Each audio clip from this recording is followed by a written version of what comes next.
मित्रकांड, आज वास्तव में आपके सामर्थ्य से परिचय हो गया। बिना शस्त्र स्पर्श किए आपने पांचाल के सैनिकों को परास्त कर दिया।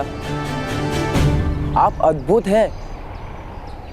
सामर्थ्य शस्त्र नहीं मांगता राजकुमार, अवसर मांगता है। आपने जो साहस किया उसके लिए आपको अभिनंदन। ये युद्ध साहस नहीं था मित्र। नहीं राजकुमार, मैं युद्ध की बात नहीं कर रहा हूं। राज्य की मर्यादाओं को तोड़कर सत्य के पक्ष में खड़े रहने के लिए साहस की आवश्यकता होती है। आइए, पधारिए।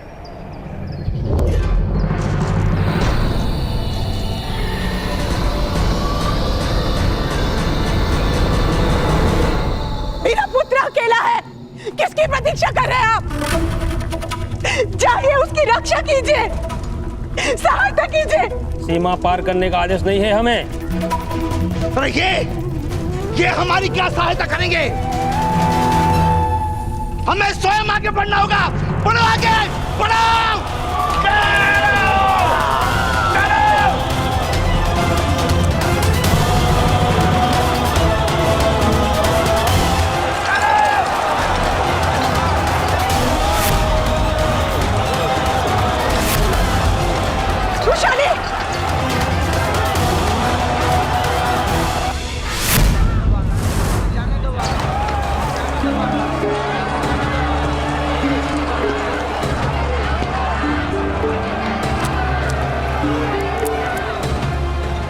रक्षा कीजिए महाभाई, हमारे सूतों का कोई आधार नहीं, एकमात्र आपको छोड़कर।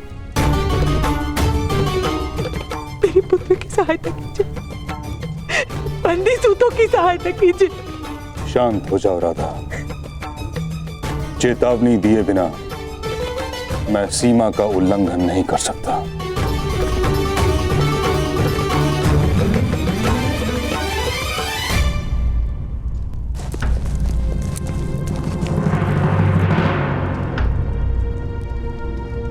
यही राष्ट्र धर्म है।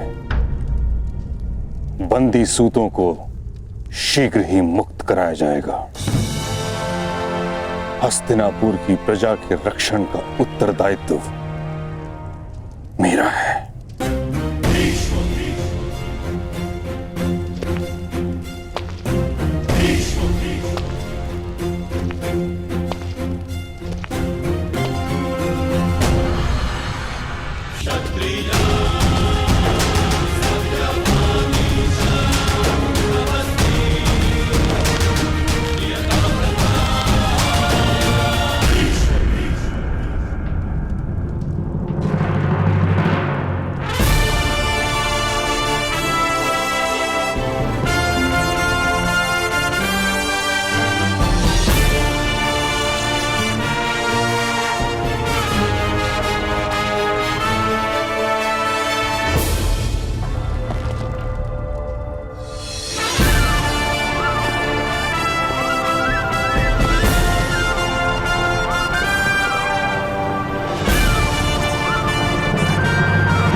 पितामह, यदि मित्र कांड ना होते तो सूतों की रक्षा हो ही नहीं पाती।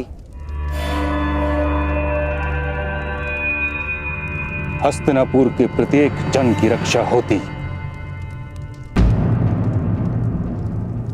किंतु आपने बिना चेतावनी के सीमा का उल्लंघन करके राष्ट्र धर्म का अपमान किया है।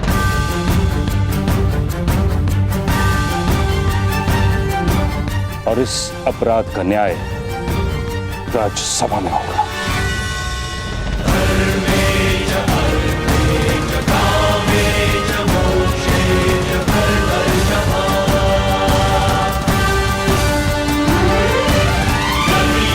प्रजा के प्राणों पर संकट हो उस समय राष्ट्र धर्म का विचार करना अधर्म है। महामहिम भीष्म, मौन रहो।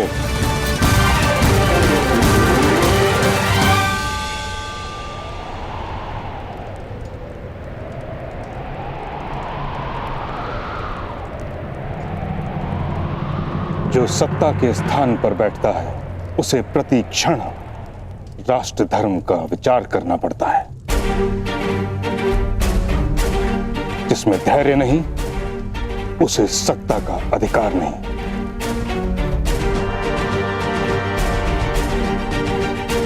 आपके धैर्य का परिणाम यह भी हो सकता था कि इन सूतों की मृत्यु हो जाए। तुम्हारे और राजकुमार दुर्योधन के अविचारी कार्य का परिणाम यह भी तो हो सकता था कि कुरु और पांचाल जैसे दो बड़े राष्ट्रों के बीच युद्ध हो जाता।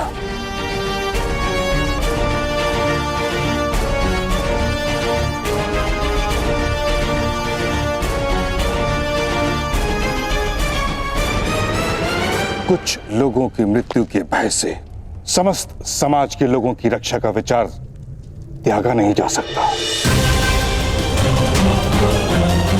यही राष्ट्रीय धर्म है।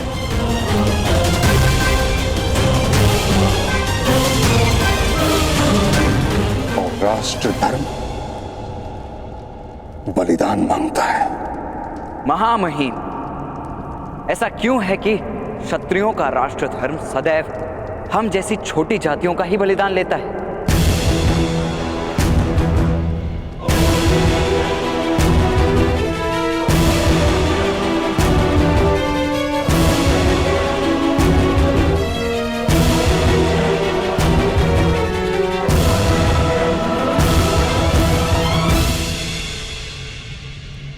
क्योंकि ये प्रश्न पूछने का साहस आज से पूर्व किसी में नहीं था कर।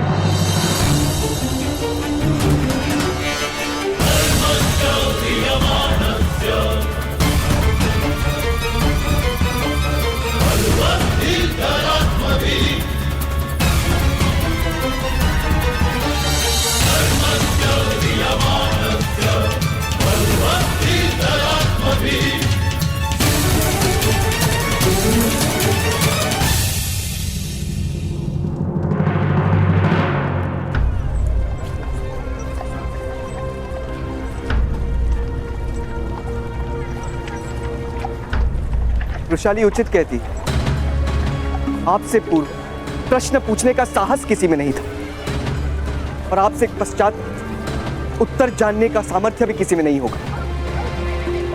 सूतों को आपकी सामर्थ्य की आवश्यकता है भ्राताश्री। मुझ पर माता की इच्छा का बंधन है शौन। किंतु माता की इच्छा समाज के हित में नहीं है भ्राताश्री। आपका विवाह पूरे समाज के लिए बेड़िया बन जाएगा भ्राताश्री। आप ही कहते हैं ना कि संघर्ष सदैव बलिदान मांगता है, तो आज आप अपने विवाह का बलिदान दे दीजिए भ्राताश्री।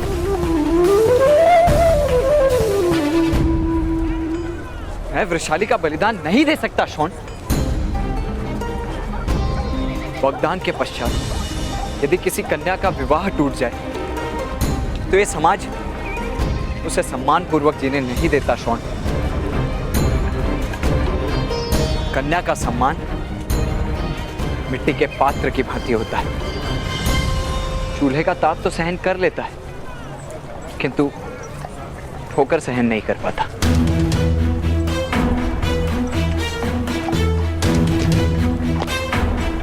अब ये बंधन नहीं टूट सकता शौन, नहीं टूट सकता। असंभव, तुम मेरे पुत्र से विवाह करने से मना कर रही हो? चली जाओ यहाँ से। तुम्हारा साहस कैसे हो विवाह से मना करने का? कर्ण से श्रेष्ठ तुम्हें समग्र सूत समाज में और कौन मिलेगा? कर्ण अद्वितीय है, दिव्य है वो। मैं जानती हूँ माता,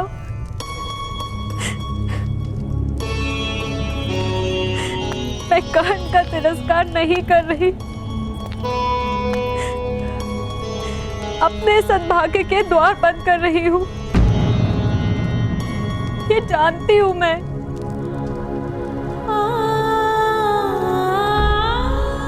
यदि जानती हो तो फिर इस निर्णय का क्या कारण है वृषाली?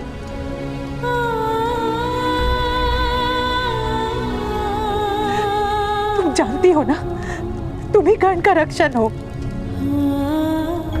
तुम नहीं जानती कि कर्ण क्या करने वाला था। यदि मैंने उस पर इस विवाह का बंधन ना डाला होता तो कर्ण पर क्या संकट आ जाता तुम्हें ज्ञान नहीं है। किंतु माता, मैं कर्ण के लिए बंधन नहीं बन सकती। ये अपराध है। उसके जीवन का सबसे बड़ा दुख नहीं बन सकती मैं। ये पाप होगा।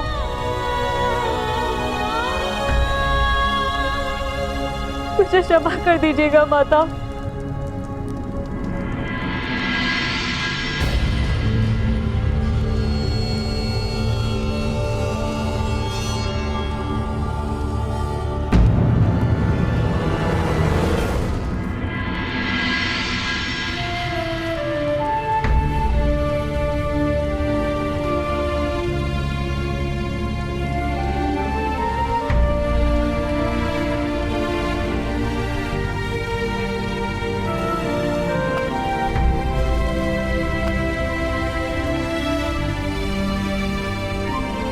मैं तुम्हारी जीवन भर प्रतीक्षा करूंगी कर्ण।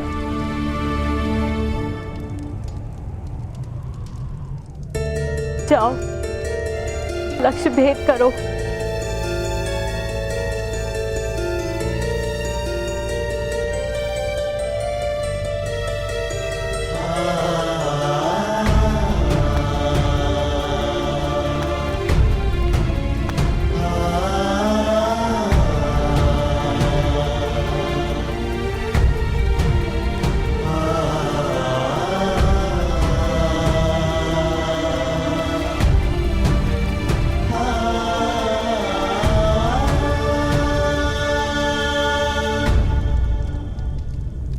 कर्ण ठहरो, कहां जा रहे हो? हस्तिनापुर की राजसभा में शब्दों से लक्ष्य भेद करने जा रहा हूं। क्षत्रियों के दोहरे सिद्धांत को प्रकट करना मेरा लक्ष्य है।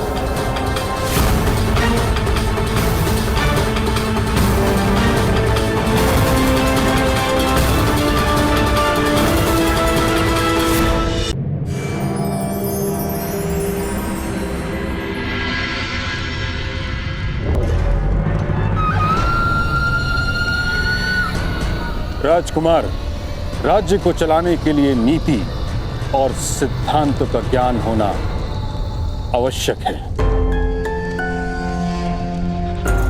और उनसे परिचित होना राजपुत्रों का कर्तव्य है। किंतु पितामह, सूतों का दुख देखकर मैं विचलित हो गया था।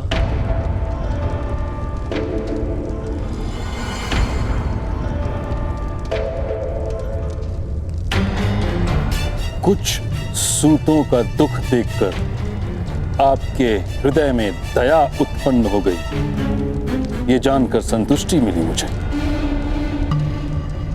किंतु कुछ सूतों के लिए आप दो राष्ट्रों की प्रजा को युद्ध की अग्नि में नहीं झोंक सकते।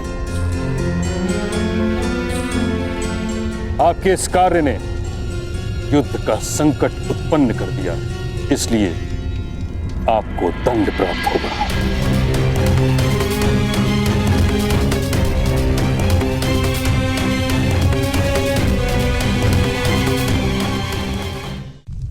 महामहिम,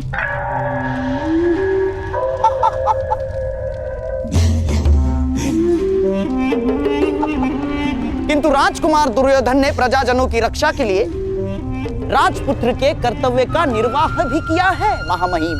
तो इस बात के लिए इनको पुरस्कार दिया जाएगा,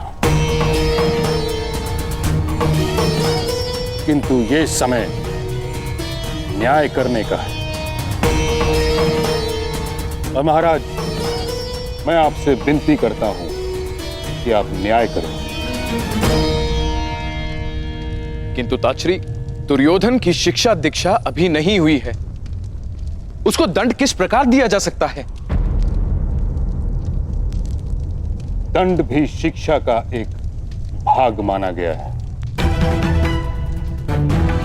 एक राजपुत्र को सामान्य अपराधी के समान राजसभा में खड़ा रहना पड़ रहा है, वो अपमान भी पर्याप्त दंड है ताचरी। मैं राजकुमार दुर्योधन को पुरस्कार के रूप में वरदान देता हूं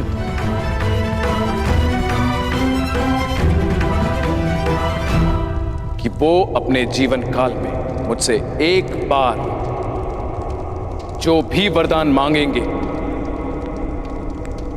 मैं उन्हें अवश्य दूंगा।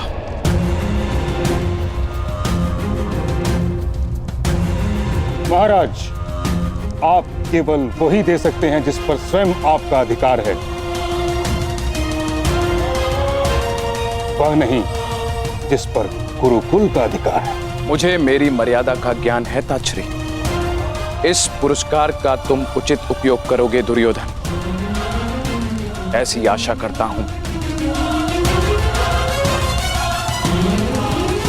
महाराज की जय हो।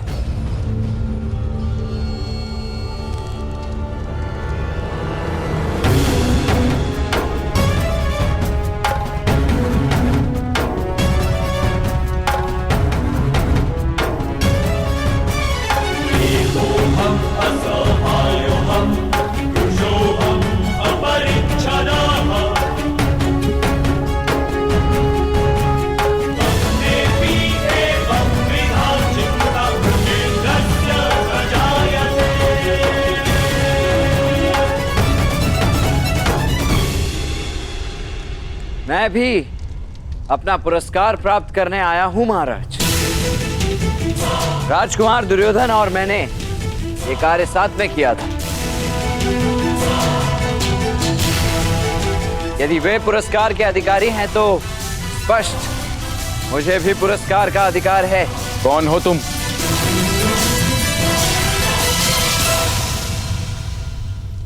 पिताश्री, ये सूत पुत्र कर्ण है।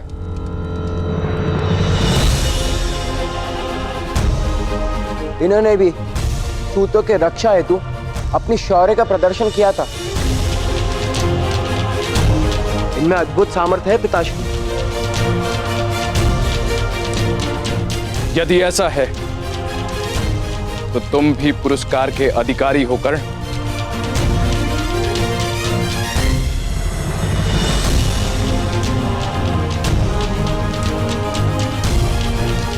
महाराज, जिसे युद्ध करने का अधिकार नहीं, वो दूसरों की रक्षा किस प्रकार कर सकता है?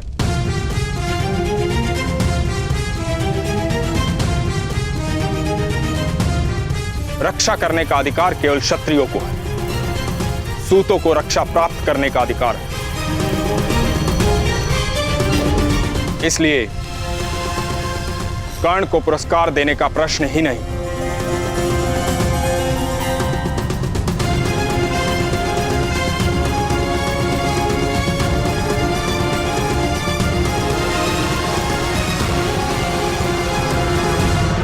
यदि पुरस्कार नहीं तो दंड दीजिए महामंत्री। मैंने भी राजकुमार दुर्योधन की ही भांति बिना आज्ञा लिए पांचाल की सीमा का उल्लंघन किया है। यदि उन्हें दंड मिल रहा है तो उसका भागी मैं भी। क्या उस समय तुम्हारे हाथ में शस्त्र था? मेरे तो हाथ ही शस्त्र हैं। राज सेवक अथवा राजपुत्र को राजनीति की मर्यादाएं होती हैं। यदि कोई सामान्य प्रजाजन किसी दूसरी सीमा में प्रवेश करता है तो उसे घुसपैठ कहा जाता है, उल्लंघन नहीं। पांचाल अवश्य तुमको दंड देगा। हस्तिनापुर के लिए यह अपराध नहीं।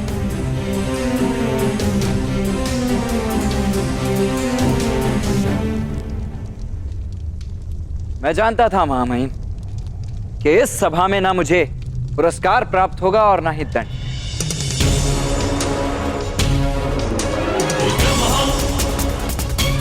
मेरे प्रत्येक कार्य को नियम, सिद्धांत और नीतियों के मायाजाल में लुप्त कर दिया जाएगा, क्योंकि यदि आप मुझे दंड या पुरस्कार देंगे तो इसका अर्थ यह होगा कि मुझ में सामर्थ्य भी है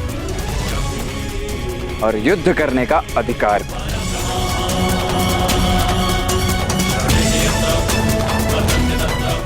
और दोनों ही मेरे अधिकारों की सीमा निश्चित करेंगे। मैं योद्धा बन जाऊंगा और क्षत्रियों की राजनीति ऐसी भयानक भूल कभी नहीं कर सकती। तुम मर्यादाओं का उल्लंघन कर रहे हो। क्षमा कीजिएगा, मर्यादाओं का उल्लंघन वे करते हैं जो मर्यादाओं को मान्य करते हैं। मैं तो आपकी मर्यादाओं को मान्य ही नहीं करता महामहिम। मर्यादाओं का आधार समाज की व्यवस्था पर होता है, तुम्हारी मान्यता पर नहीं। वही व्यवस्था अवश्य भंग होगी शीघ्र ही।